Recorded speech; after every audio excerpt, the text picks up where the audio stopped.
My name is Paula. My pronouns are she, her. I am coming from the Gadigal country, and I wanted to begin today by acknowledging the traditional custodians of the land on which we meet today, and pay my respects to their elders past and present, and extend that respect to Aboriginal and Torres Strait Islander peoples here today as well.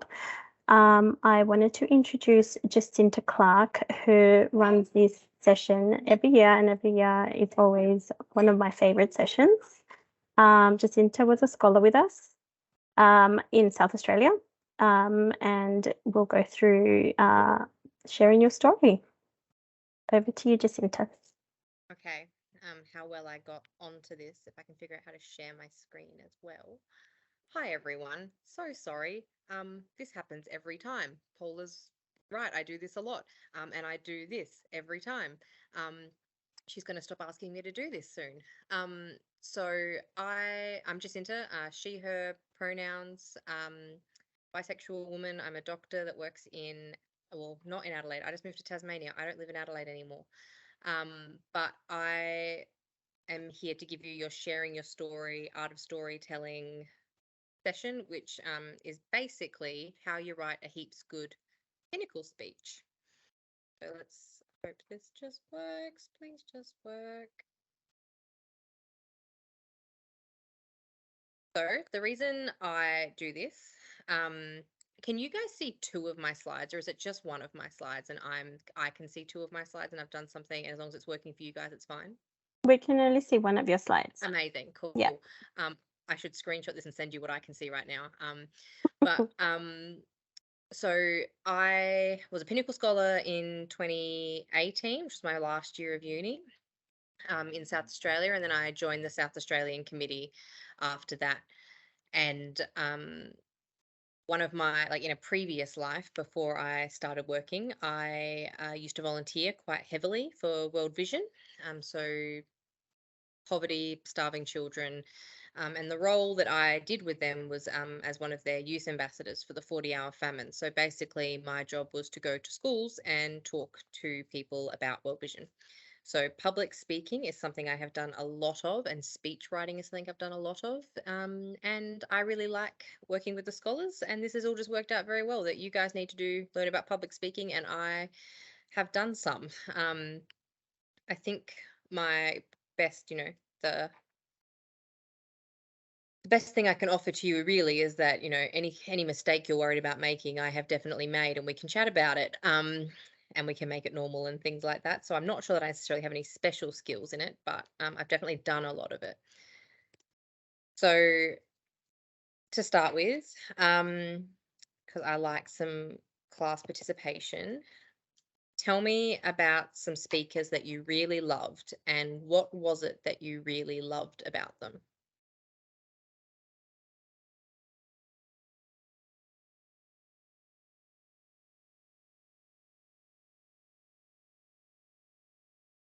We have a little bit of a shy group, so if no one answers, I'm going to have to start calling on people.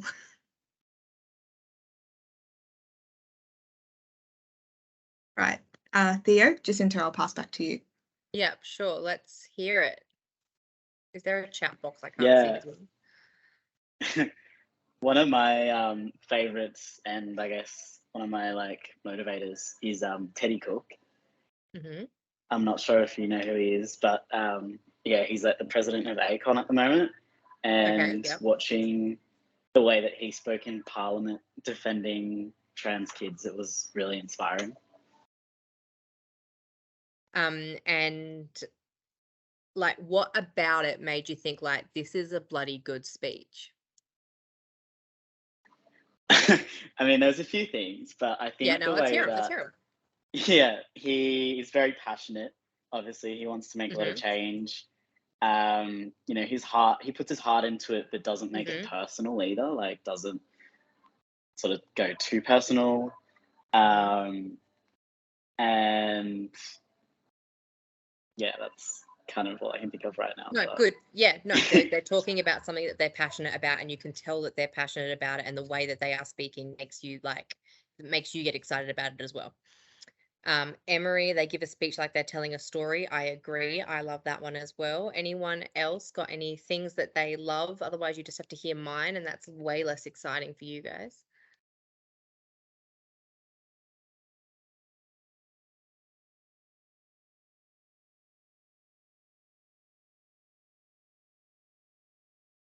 Or we can hear mine. Mine are great. I have great suggestions. The problem is I need to find them again.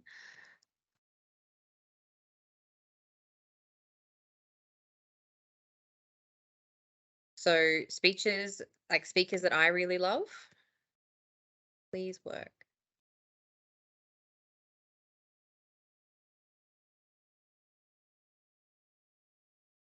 So I agree with Emery. I really like stories. I think stories are the best way to write a speech, and that is how I'm going to teach you to write a speech because it's my favorite way. I love people who are passionate and they're talking about something that they're passionate about. I like some humor. I like people to be a little bit funny. It's interesting that you say, Theo, that you were like, oh, like, you know, he's communicating these really personal stories without getting too personal. I actually love a bit of vulnerability in my speakers. I think it's really like powerful when you can share a part of yourself that people don't necessarily expect you to share, or that you can speak about something vulnerably. I think that's a really powerful thing to do. I like a more casual style. If you haven't noticed from my wearing my work clothes and rushing in here and having not looked at my slides for a while, but I think that casual style kind of gives you the sense that you're like, you know, someone's talking directly to you. Like we're just having a conversation over coffee, and like I think it makes it really easy to be engaged with them when you feel like they're talking directly to you. I like a good, clever analogy. I like a good metaphor. And I think that, you know, someone who sort of looks confident tends to, you know, be a better speaker.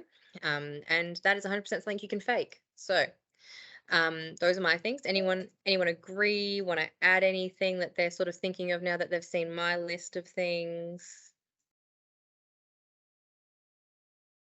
So we've got Andrew Chong, who wrote Patrick Maloney's representative speech. Loved his passion, genuinity, and use of anecdotes. I also like Martin Luther King. I mean, it's a classic. Yeah, amazing. Yeah, absolutely. I don't know how to see my slides and the chat at the same time.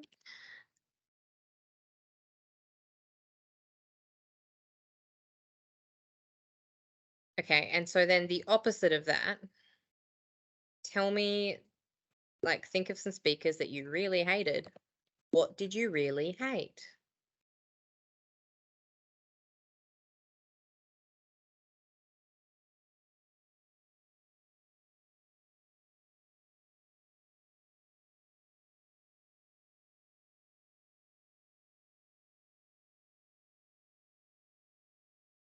Looks like we've got some people typing in the Oh, yeah. chat. So we'll wait for those.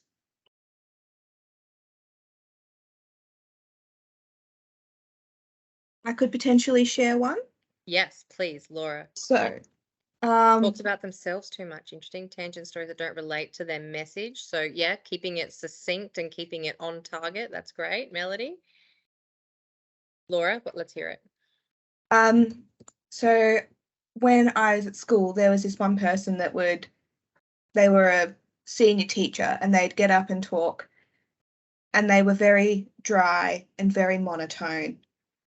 And it was like there was never any personality in what they spoke about, which was always confounding because they were a fantastic classroom teacher and fantastic at doing that small group, but you put them up in front of a big group and it was like their personality disappeared. So I think that's something that can come with nerves, but something you can overcome.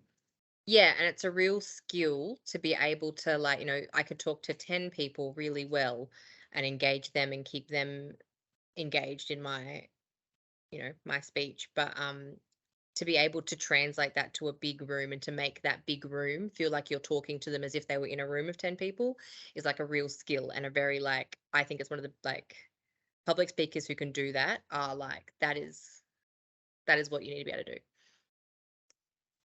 We've got Andrew has said, I was about to say, turns out you guys hate people more, that like you're much better at bitching than you are at telling things you like.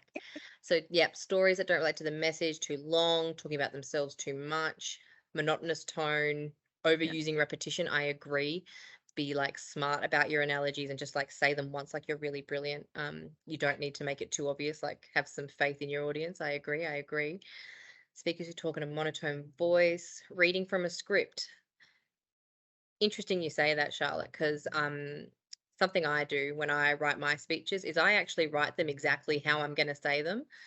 So I do write a script. I 100% write a script. I haven't written a script today, but normally when I give a speech, I write a script and I put in where I'm going to say and the like and the, you know, this kind of like thing. And like if I'm going to say it like that, I write the script exactly like that. So you can actually make your script sound not like a script. There's also the trick of how you use the script when you speak. Absolutely. Uninformed, understudied, yes. The teachers at assemblies that sounded absolutely miserable. miserable. Yep. Mm-hmm. Yeah, I think it's, talking about something that you're passionate about. Absolutely. Let me get my slides back. So for some background as well, I've worked as a public speaking trainer and debating adjudicator for many years as a part-time job as well. So I have some fantastic horror stories. So like I'm happy to throw some in, but you know, that's something that you've got, I guess, two perspectives here, but I will let Jacinta run the show. No, I actually do. I know that about you. Are the slides there? Can you see the slides? Yes, we can see the slides. Yes. Beautiful. So, the things that I don't like, I don't like lists. So I don't like someone who stands there and just lists things at you. I think that's super not engaging. I don't like, so in the same way that we don't like people who, don't really know what they're talking about and are saying things. I just don't like people who talk to you in long words that I don't understand. I think it makes you sound wanky. I think you're actually better off using more lay language. I prefer that when people talk to me because I don't know, makes it more accessible. And ironically, I really hate bad tech. I think if you're, going to give a presentation with tech, make sure it's working really well because actually you will take it. Like, sometimes I think you're actually just better off just talking without slides than you are talking with slides that are kind of annoying and taking away from what you're saying. I need them for this, but normally I would opt for, if you're not very good at tech, to get rid of it, but we're keeping it today. So the reason I ask you about all of those things and get you guys to have a think about what you like and what you don't like in speakers is because there's a reasonable chance that you are going to be speakers this year. So the best thing that, the most powerful thing that we have in terms of like promoting Pinnacle, getting people to engage with Pinnacle, making people understand why Pinnacle is important is you guys. And I know that public speaking can sometimes be a really scary thing. I hope that we can help make it not so scary. And I know in South Australia, so I've been working as a scholar liaison in SA for the last few years. And I know that our scholars in SA were not super impressed when I was like, yeah, let's absolutely do this. They've actually all done like spectacularly, and you guys are totally capable of this, and we want to support you as much as possible to do this because we get some sneaky benefit from it because, like, sure, I can go and talk about Pinnacle. I could talk about Pinnacle all day, but there is nothing more powerful than just 3 minutes of you guys talking about your stories and the difference that it's made for you. Like, there's nothing I can say that is as powerful as that. So we really like to get you out there, and it's also a really good skill for you guys to have in the future. So to try and make this easy, I'm going to teach you my favorite way to write a speech. It's not the only way to write a speech. I just think it's a nice, easy one, and it plays into all the things that I like in a public speaker. I'm adaptable. If you guys want to go for a different strategy, I'm totally happy to help you with the speech that way too. But we're going to talk about mine for today. So this is also the the way Obama wrote his speeches. So next time you're listening to, casual Obama speeches on YouTube, because that's what you do in your free time, have a listen. He also uses this strategy. I think that this public narrative technique is a really empowering sort of speech to write as well as to deliver. So I think that it's a very empowering process for you to write it, but then also really empowering for our audiences who are listening to it. You can adapt it very easily. So once you have written your public narrative, you're done. Once you've written it once, it will work for any Pinnacle event that we send you to, any radio interview, any TV interview, anything that you do in the future to talk about Pinnacle. You will be able to use this speech. You either make it shorter, you can make it longer, but once it's written, it's actually really, really easy to change up. And it's very, it's very easy to put together. Easy as telling 3 stories. And so we are going to talk about the 3 stories you need to tell. This, just for funsies, this is Abby. She's one of our scholars in South Australia. She absolutely 100%. I do not do public speaking, Jacinta, and I will never do public speaking. Please never ask me to do public speaking. And so I never did. And then we kind of got to this point where we needed someone, and I was like, oh my God, what do we do? Now Abby publicly speaks. This is her first Pinnacle speech, and we did it in a panel sort of discussion, but we're able to tell her story in a way that made her feel comfortable, but also was super, super powerful. So I just like this because I think that, Abby was absolutely not keen for this and did amazingly. And now we'll do it every time. So I just thought you'd like that little inspiring story. So first story that we need to tell is the story of self. And basically what you need to get across in your story of self is why you give a shit about this. So your story itself tells the audience why this issue is important to you. It's your origin story. It creates connection with your audience. This is the longest part to write. It's the hardest part to write, but it is the most important part of your speech and the most powerful part of your speech. And we're actually going to give them a go tonight. So we're going to do this together. Once you've got this down, it'll serve you so well. Like, even when people, like if you're at an event and someone asks you, hey, tell me about your experience with Pinnacle, you can pull out your story yourself. This will serve you so well. Once you've got that story in your head and you can just recite it, it'll serve you really well. And I think the important thing to remember when we're talking about this story of self, because sometimes this can be a really hard part of our story to share. We're never going to send you somewhere where they don't want to hear your story. We're not going to put you in a room full of homophobes where, we're going to be talking to our gold partners, our platinum partners, people who really care about being involved with Pinnacle. They've asked you to come speak. They really care about your story. So I guess as an example, when I tell my Pinnacle speech, which I do less and less now because I'm getting old, I talk about my experience of coming out in relation to how it went with my parents. So I have 2 rural parents. One grew up in Robe, one grew up in Lameroo, both very small rural towns in South Australia. They had never met another gay person.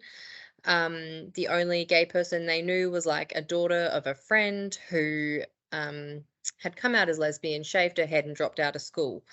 So I tell the story about how my parents were quite scared when I came out and how they didn't respond necessarily very well. And so that's the story that I chose to share. But this doesn't have to be it doesn't have to be your coming out story.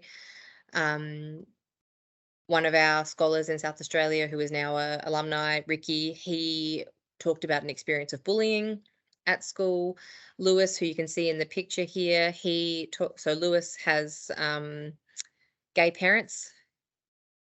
His mum and dad were friends who decided they would have a baby. They had Lewis. Lewis came out as trans, and he talks about how crazy my gay parents didn't understand what trans meant, and talks about that story. What other stories do we have? I've got some example speeches to send out to you guys after tonight, so you'll be able to have a read of some other people's. Everyone's given their consent to have their names taken out, so that you guys can have a look at what other people are out there sharing. But basically, this is just any story.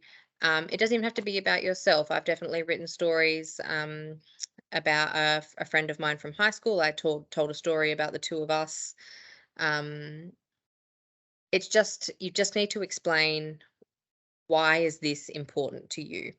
And in this setting, when we're talking about raising money for scholarships for queer young people, as the queer young people, quite often this does tend to become out as a story about you, whether it's your story about how you got into uni or how you chose what profession you were going to go into. It's just the story that, why is Pinnacle important to you? And quite often that's, because you have background as a queer young person.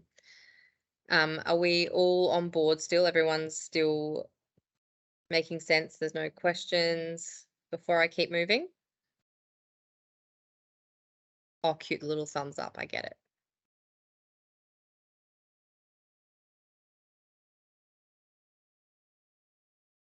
Oops.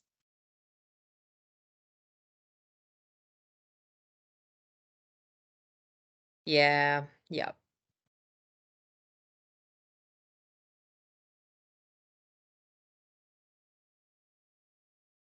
Is it back?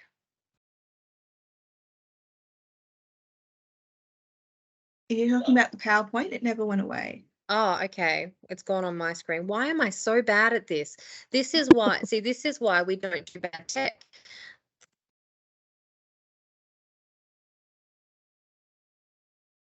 Okay.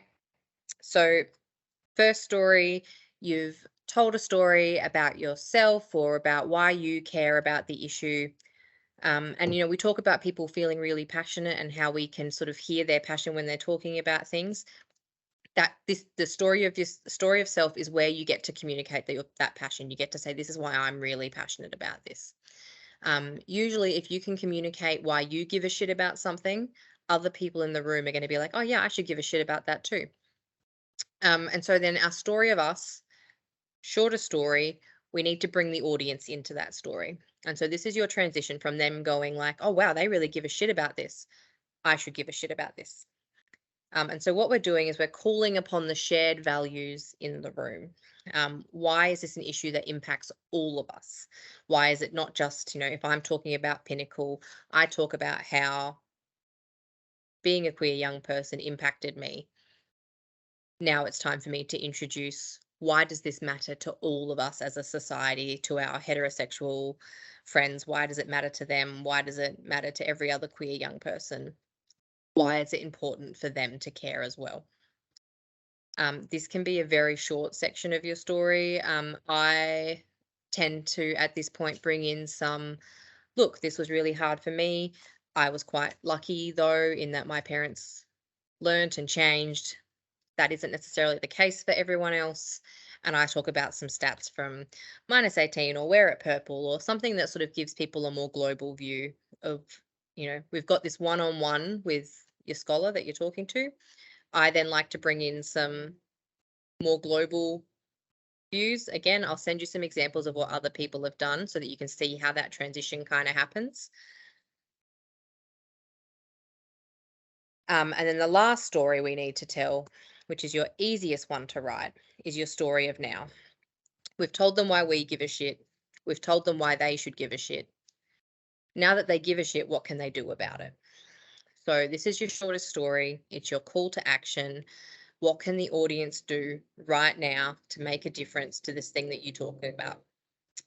This is the easiest story because we will probably write it for you.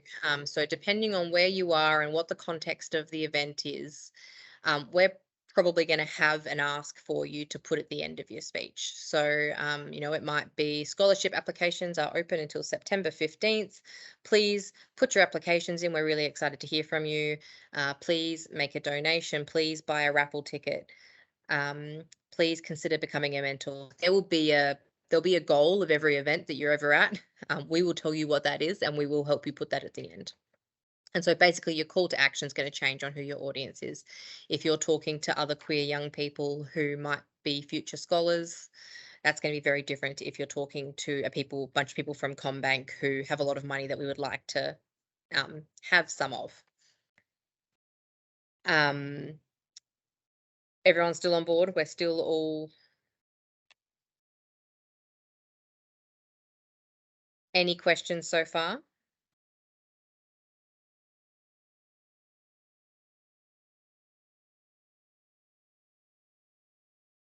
This silence is very unnerving, but the little thumbs up are helpful, so we'll keep moving.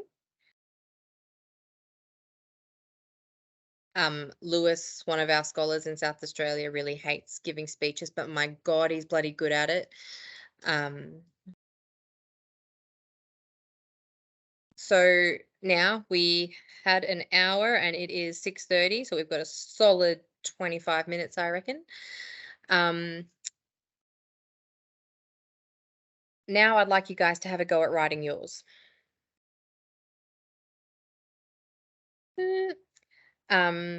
So I assume everyone is sitting at a computer. There is no pressure to share, but we can share if people are feeling confident that we have a very quiet group. So I'm going to not be too presumptuous here. But what I want you guys to do for the next 20 minutes is write a story about yourself for me. I don't mind, like, this doesn't necessarily have to be your finished speech. This just needs to be a start of a draft that maybe we will completely change. Maybe you'll be like, wow, I was a genius the first time I started writing. Let's keep working on this. I just want you guys to have a go at getting a story down. We also have the chance to sort of share those stories if that's something the group would be up for. It's also a thing that we can look at doing in the future once you guys have... So the goal here is that I want you all to try and write your own pinnacle speech so that when the time comes, you've got one ready, we'll just wheel you out. It'll be perfect and finished and polished. So after tonight, we'll have a go at writing our story of self. It's the most important one to write. It's the most important one to get right. And then over the next few weeks, months, at the end of the year, if you feel like it, I'm around, Laura's around. We're very happy to have a look at speeches to help you draft them. And I know that it can be very intimidating to do this. I'll let you know that I have gotten a 9-minute speech out of like a 10 lines that someone wrote in this session. Just being able to go, oh, that's a good idea. Let's tease that out a bit more. Let's hear a bit more about that part of the story. Tell me a bit more about this part of the story. Oh, I think the story's not quite finished there. Let's keep going with that. And then we had a whole 9-minute speech, and he did amazingly. So I think this is a worthwhile exercise. And in the coming weeks, you guys will have access to my emails. I'll send you some examples of what some of the other scholars around the country have written in previous years. And we'll try and write some pinnacle speeches together so you have something beautiful to wheel out. This is Ricky. He was a scholar when I was a scholar, so proper alumni now. But I really like this quote of him, easy, I have this speech playing in my head always. And he does. We can just, day before, his speech is prepared. He just gives the same one to different groups of people. It always goes really well. And so that's what we're hoping we can get you guys to. Any questions before I turn off the camera and we take 20 minutes of, I'm going to try and write a story time.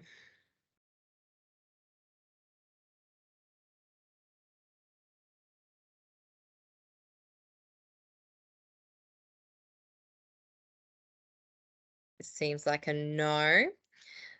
All right. So at 6:50, 6:55, I'm going to stop you guys. What time is it now? I can't tell. I'm going to give you 20 minutes. I'll time you. This doesn't have to be perfect or amazing in any sort of way, but let's just all give it a go. All right, everyone happy? They are so silent. It makes me so it's so unnerving. I think they're just shy. I'm sure after 20 minutes they will be super duper chatty. Jessie, did you have a question? Yes, I do have a question. Could we zip back to the slide you had before? Just so I can have a look at it again, please. The one with the story of self. Oh, that is The an excellent screenshot idea. of that. Let's do that. As beautiful as Ricky is. Thank you. No, beautiful. We can leave that there. And if I do this, is it still there? Like if I, like, can you still see that slide? It's not me Yes. that's. Yeah, we can. Crazy. I just can't. Beautiful. All right. Beautiful. 20 minutes. I'll check back in. And we'll do some sharing or we'll have a chat. If everyone forgotten stays this anything, have we? quiet, I might have to call on people or dub people in. All right, beautiful. Cameras are going off. Let's write some speeches.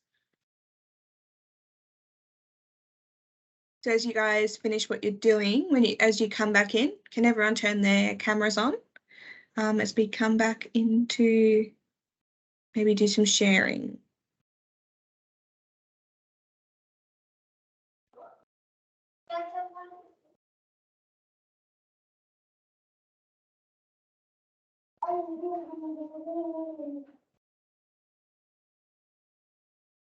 They seem super excited about this idea. Yeah, everyone is rushing back in with their cameras on.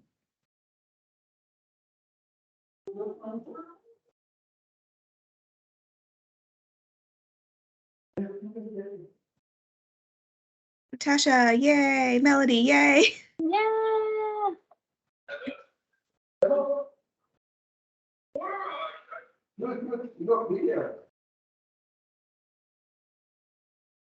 Deanna, welcome. Christina, hi.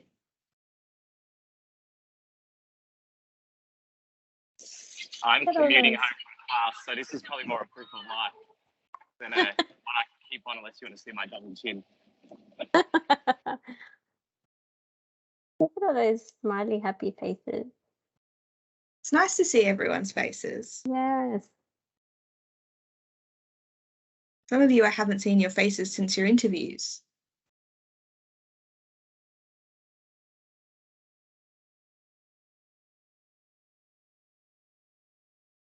So is anyone feeling up to sharing, or so either we can share a story that you've written or sharing, I found it really hard. I didn't know what story to pick. These are the stories I was thinking about, or any thoughts you might be having. I'm open to any class participation at this point.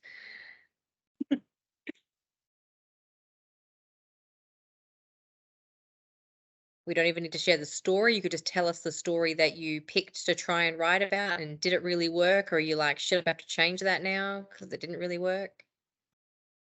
I'm happy to share mine if you'd like. Yeah, Natasha, amazing.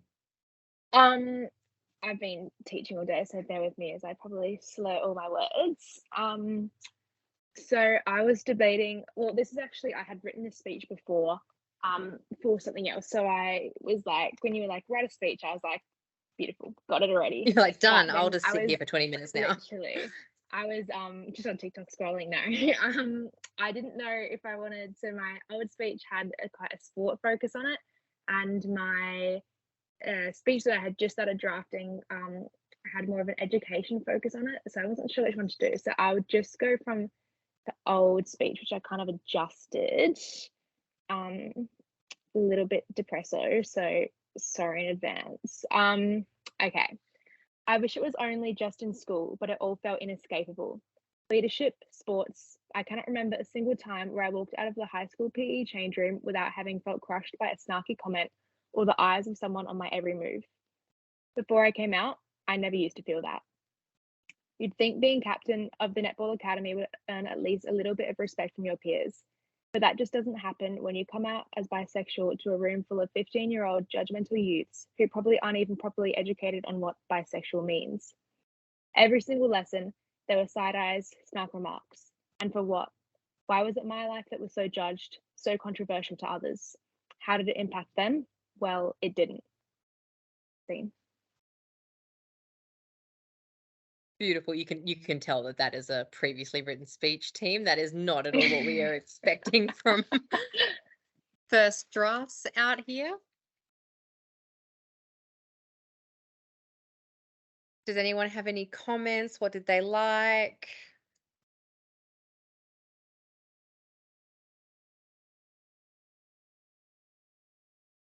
You're killing me. Well, I really liked, I think that goes to quite a vulnerable place quite quickly. And I think that's a really brave thing to be able to share. So thank you, Natasha. I'll offer up something. I like the contrast you sort of made a reference to before and after, and I thought that's sort of always a sort of compelling way to tell a story, because it invites people to think, about it in two different contexts and how that might be different. So I thought that was a good strategy, I guess. Not sure if strategy is the right word, but tool to tell the story. Tool is a great word. And it also leaves you open, like quite well open for, you can talk about how things have changed. So when you start with a story like that, the end of your speech, you sort of conclude that story, hopefully with a positive, wow, Pinnacle changed my life. I have this amazing Pinnacle family now, and I have somewhere where I feel 100% accepted. And I know you guys are all new to Pinnacle. Like you guys all joined this year, right? Like you're all new, brand new school. Yeah, okay. I know that when we're telling you, we need you to write a speech about how much you love Pinnacle, and you're like, I don't really know how much I love Pinnacle yet. I promise you're going to love Pinnacle. So that's why we're preparing you to write these speeches. But so I know it's kind of like an awkward like time to write. I don't really know how my life has changed yet because I just started.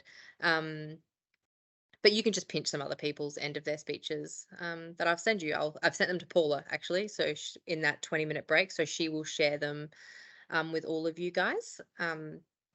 Is anyone else feeling up to sharing either their story, or if they found it challenging, or if they were like, wow, that was the easiest thing I've ever had to do? Like, you're allowed to say that too, but I think most people tend to find it more challenging trying to pick a story.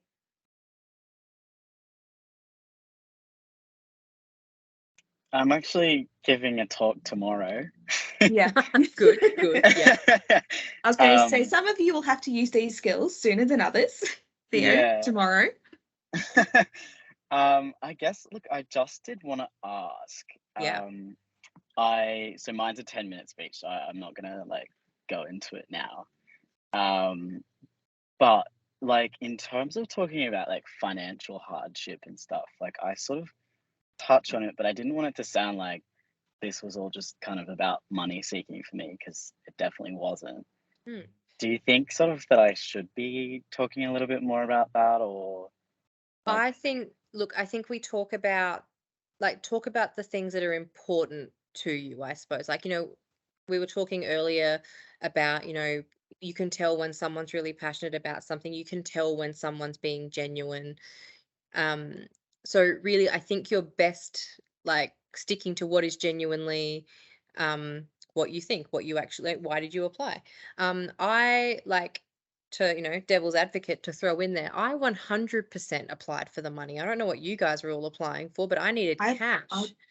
I did too, and I always used to say that when I spoke at events, was, not gonna lie, I applied for the money because I was looking at a situation where I couldn't afford to finish university.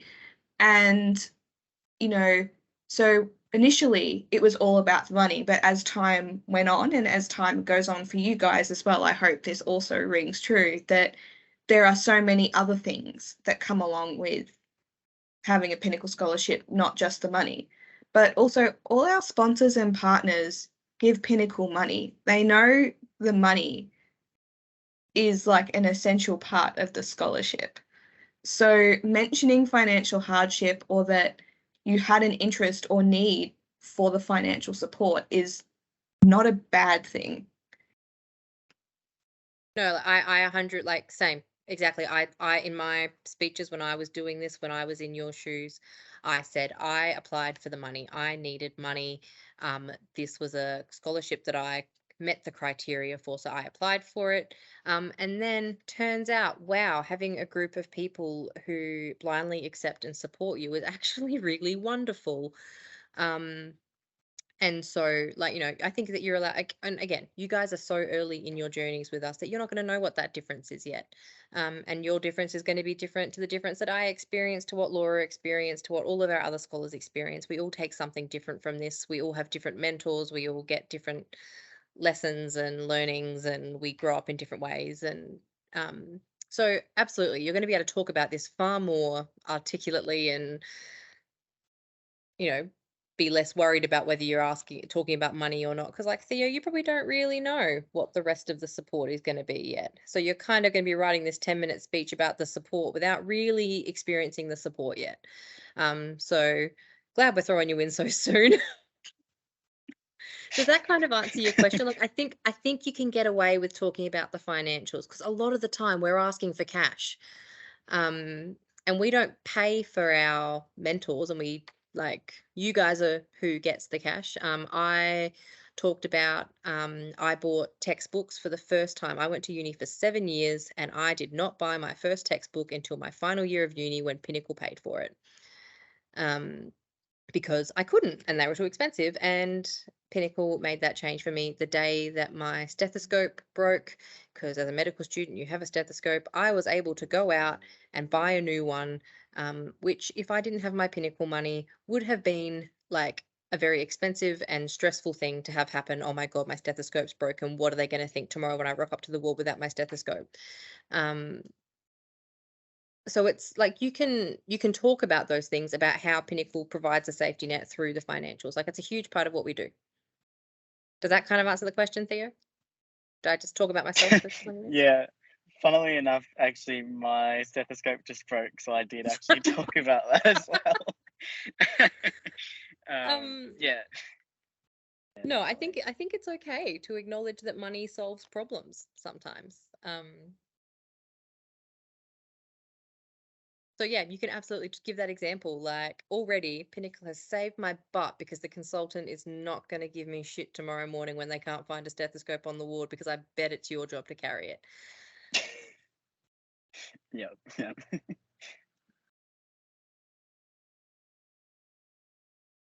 Does anyone else have any questions or sort of thoughts about this, or, you know, even like, shit, I'm afraid to public speak. Are you really going to make me do it? The answer is no. We're never really going to make you do it. But any other? But we will also support you to do it as much as we can. So, for example, we had a returning scholar. I actually went into, so their sponsor is City of Melbourne, and the team that works within community engagement at City of Melbourne really wanted to meet the scholar. And the scholar was terrified of public speaking. So I went into the city and sat next to them while they did it. And afterwards they said, oh, I'm so glad that we did that, and the support was really great.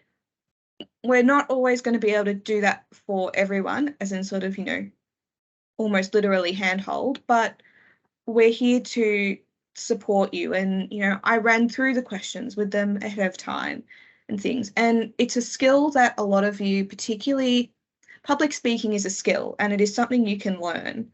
It's not something that you can either do or not do. Like, it's not like rolling your tongue. Like, people can either do it or they can't. It's something you can learn, but also a very valuable skill to have in all different kinds of settings. So, you know, Jacinta can probably tell you as a doctor what kind of public speaking she has to do on a weekly basis. When I was working in law, you know, public speaking is kind of part of the gig. So it's something that is a valuable skill for all of you that you can all learn, and we can nurture, and you can take it forward and take the confidence that you get from doing it forward, because it does help with your confidence too. And it's also nice when a whole group of people laugh, like a whole room laughs at your jokes. That's also can also be a great feeling. And I think like the same as Laura's saying, like, I told you about Abby. Took her 3 years to get her up there, but we were able to do it in a safe way with other people sitting next to her on a panel. We practiced the questions, we wrote the speech together. Also, like, I am very happy. Like, I know in South Australia, we always send a committee member with you, if not your scholar liaison. So like, you're never going to be in a situation alone. We're never going to send you somewhere who don't desperately want to hear from you, because like, why would we put you in that situation? We're not terrible people, and we want people who like us because we want them to give us money. So we're never going to send you somewhere that isn't going to be nice to you. And all the work that we can do in the lead up. So any of you who are, vaguely interested in this, I'd really recommend that even if you never get up in front of someone, write the speech. We can workshop it together. I've certainly in the past done Skype calls with scholars who were like, I just kind of want to chat about what stories are useful and what are good and what are your stories and what other stories have people used. And like, put things together over Zoom, or you can send me your first draft and I'll send you back a nicely commented all over second draft, and then you can send me back your third draft, and then we'll workshop it together. It's worth having that written, even if you never use it. It's a good empowering thing to do, and hopefully you will get the chance to use it, because it actually is a really, really good experience. Next time, Paula, we should get one of the SA scholars that I like forced into this to come and like say how good it was for them. Yeah, like, maybe I should have roped Nick in, who was a scholar I went with yesterday. Maybe I should have got him to come along and talk about what it was like for him being a bit afraid to go into it, and then coming out of going, oh, that went really well. I really enjoyed doing that, actually. And like, there are lots of tricks. Like, I used to forget what I was saying, and so you just kind of like pause and take a moment and take a deep breath. And people just think you're getting really emotional when really you've just forgotten what you were saying. Like, there are lots of tricks. I have fallen upstairs, I have fallen downstairs, I have run in at the last minute and had to give my speech all sweaty. Like, I promise you, but like, surely between us, Laura, we have done it all, and we come out the other end, and it's good. And if we haven't done it ourselves, we've definitely seen it. So, So I just want to just make sure you guys feel safe in doing this as well. I know it's like a bit of a like, oh, we're going to talk about public speaking, you're going to public speak. I feel like I've completely diverted from my slides. So yeah, I am going to encourage you guys. There you go. There's Abby. So Abby, who never ever wanted to publicly speak ever in her life, 2 years ago now, actually, because my slides are getting old. She held her own fundraiser and publicly spoke at it, with the QY, like, it's choir with a Q, in Adelaide. It's like the gay and lesbian, used to be called the Gay and Lesbian Choir. Now they are the QY. And Lewis, I thought you said she told you she never wanted to speak in public, and she did, but now she's amazing. So you've started a story of self. It might be great, it might be terrible.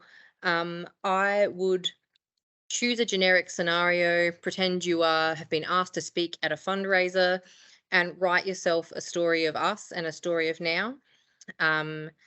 And Paula is going to send around my details. You can send it to me. If you feel safer talking to Laura, I'm sure she was happy to hear from you too. And I will send you the examples from people in previous years. And I think my last slide just says questions. Oh, no, yeah, there you go. Drafts and freakouts are always welcome. This is my email. I'm also on Facebook. Whatever is the best. I think my phone number is in the email I just sent Paula.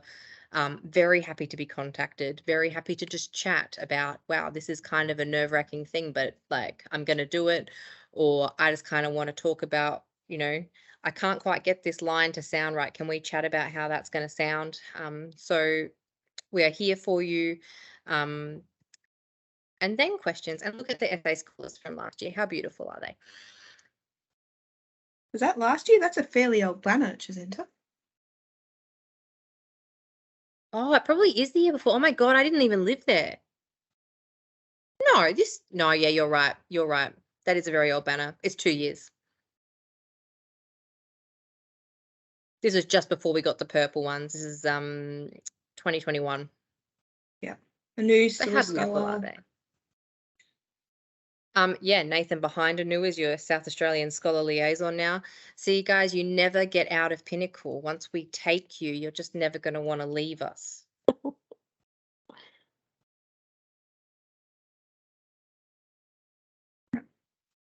Any questions? Yeah, anything, anyone, just a bunch of thumbs up again, whatever we got. I didn't realize we were so scary.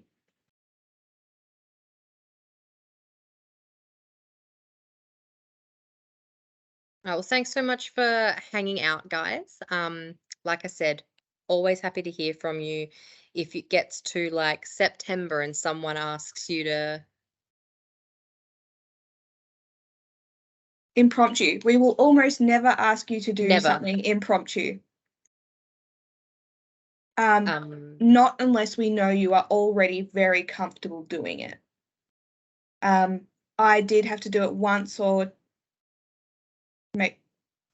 twice, I think, when I was a scholar, but I was being asked because people knew that I was the one in the room that was comfortable doing that. And some people will be more confident than others.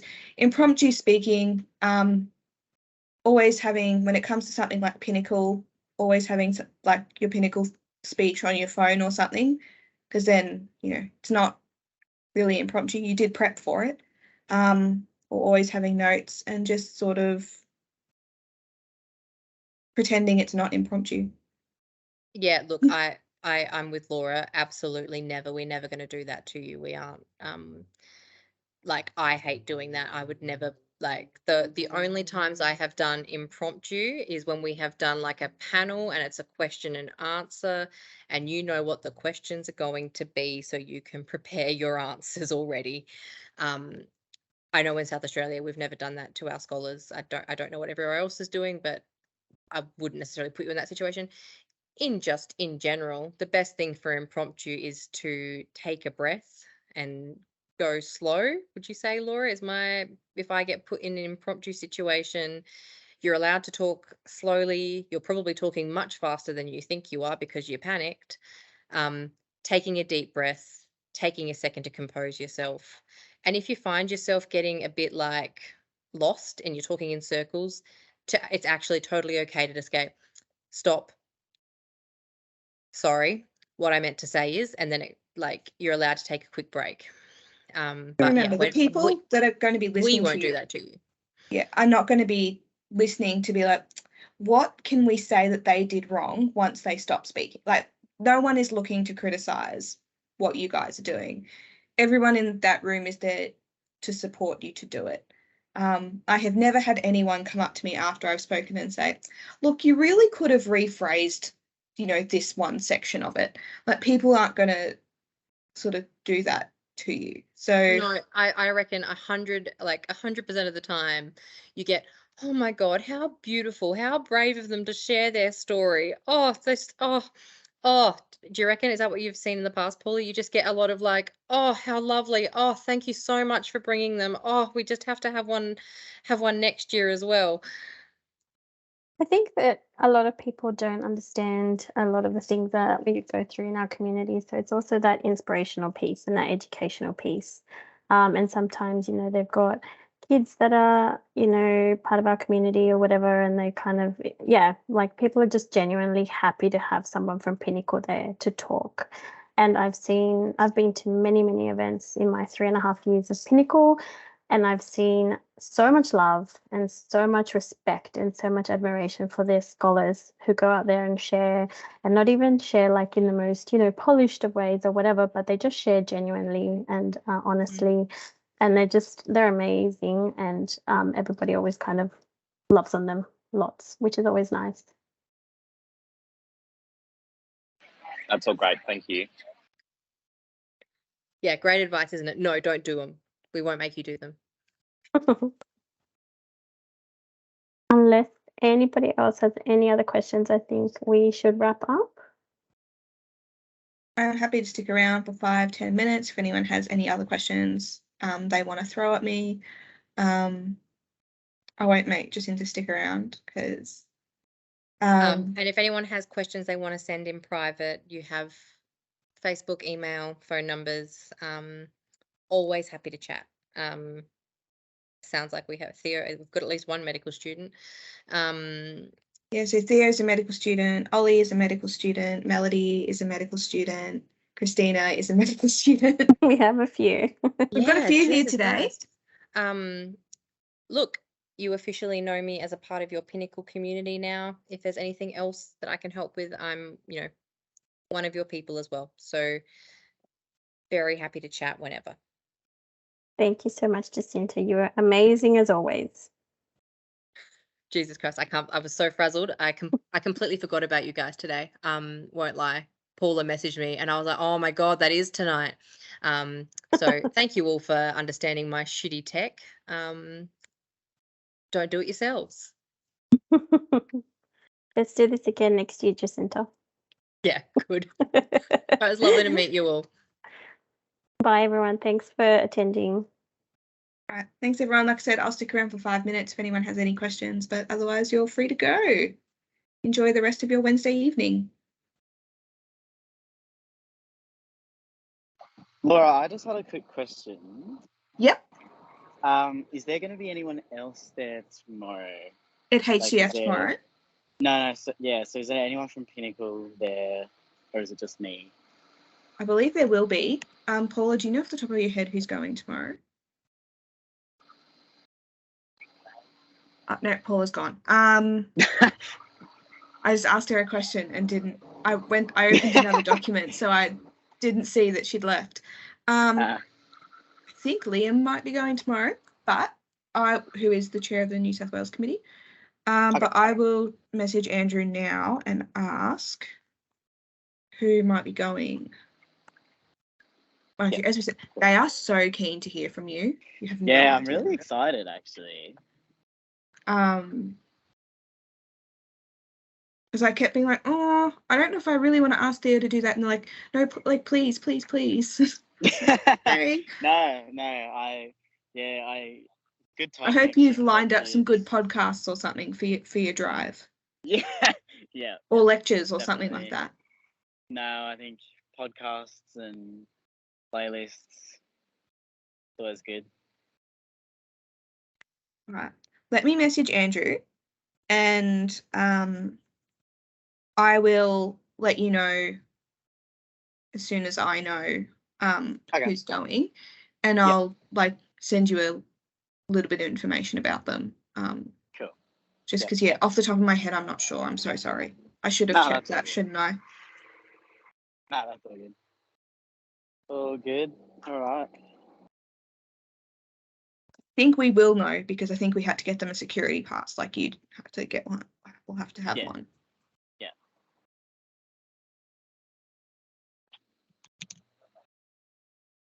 Are you feeling okay about it? Yeah. I'm really excited. I had a sort of warm-up talk with the medical cohort, just sort of doing general talking stuff there. So I'm feeling really good about it. I promise this will be a friendlier audience than the rest of the medical cohort. Yeah. There was there was one speech that I feel like I just completely bombed once for Pinnacle, and I still had people coming up to me afterwards going, oh my gosh, that was so amazing, and here I was going, that was the shittest speech I've ever done in my life. But so many people are so scared of public speaking that even just seeing someone get up and do it, they're like triple points. Like, it doesn't matter what you say, the fact you got up there is like the main thing that people are like, just getting up there, people will applaud you for doing that. Yeah. So yeah, no, I'm feeling pretty good about it. I do like public speaking.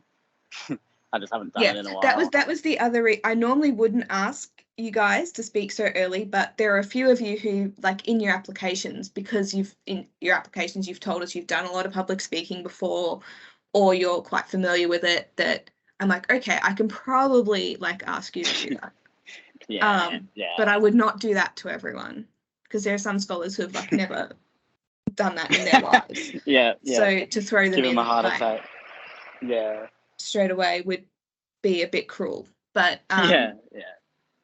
you know, like, also take that as a vote of confidence from me that, like, I wouldn't ask you to do it if I didn't think you could do it. Yeah. And if I No, didn't think you could do it well. So yeah. For sure. you know. But I've messaged Andrew, and like I said, once I hear back, I'll let you know. But you've also been talking to, I forgot her name. Gone blank on her name. The person from HCF that you've been liaising with. Erin? Erin? It is Erin? Yes. Okay. Yeah, it's Erin. Yeah. So I've got like 2 or 3 different. There are like 3 different events tomorrow, including yours. Oh, okay, yeah. So I'm currently just trying to like be like, which one is that? Yeah. But Erin is lovely. I spoke to Erin. And so even if we don't have someone strictly from Pinnacle, Erin will be there and have your back all the way. Yeah. No, I spoke to her on the weekend, so yeah. Oh, fantastic. So you probably know her better than you would know some Pinnacle people anyway. Yeah. So, no, I have great confidence in you, and I look forward to hearing how it goes. I won't harass you about it tomorrow, but I might follow up with you on Friday or early next week. Yeah, although if you need a debrief, you're welcome to give me a call. Yep. I will probably see who's at Fair Day on the weekend. Oh, there's a few different scholars. Liam will be at Fair Day. I think Paula might be popping in at Fair Day. But I've been organising this, getting this some scholars to volunteer and help out. So depending what time of day you're there, I don't actually know what they worked out their schedule themselves, but there'll be some scholars. Liam, who's the New South Wales committee lead, and a couple of others, I think. Oh, cool. Will be there. Well, Sophie I'll might pop be in there. and say hi, yeah. Yeah, definitely pop by and say hi. I think they'll be really keen to sort of hear from you, and I feel like it's a little bit early to like ask you to volunteer at something like that, particularly when you like you live so far away. Yeah. Next year, I'd love to. Yeah. I'll make a note if next year you'd be interested in doing it, because like if you're like a fair way away, sometimes I'm like, I feel cruel asking, because I feel like I'm asking you to do something that and you might feel obligated to do it. And so I don't want to give that impression. But yeah, I can definitely, or even if you let Liam know, he'll make note of it in his head. Yeah, for sure. But I'm also coming out to Sydney for the Scholar Welcome. So. Oh yeah. I will be there. Which is on the 29th of March. But I was going to ask you whether or not you were going to come to Sydney for that. Yeah, I think I actually have a break that week, so I will be. Oh, that's convenient. I'll be with my parents that week, so that's easy. Awesome. But so I'll be there. But yeah, I'm normally based in Melbourne, so. Yeah. All right, cool. Yeah. Once I hear back from Andrew, I'll let you know. And Erin will be there definitely, obviously. But even if you need to have a minor, like a little bit of a chat before you go and do it, like once you get there or anything, just let me know. I'll be around. Yeah. Will do. Thank you. No worries. How exciting! Yay! Yeah. I'll definitely let you know how it goes. Yeah, awesome. No worries. All right. Enjoy the rest of your evening. Get some good sleep and enjoy the event tomorrow. Yes. All right. We'll talk to you later. All right. Thanks, Theo. Bye.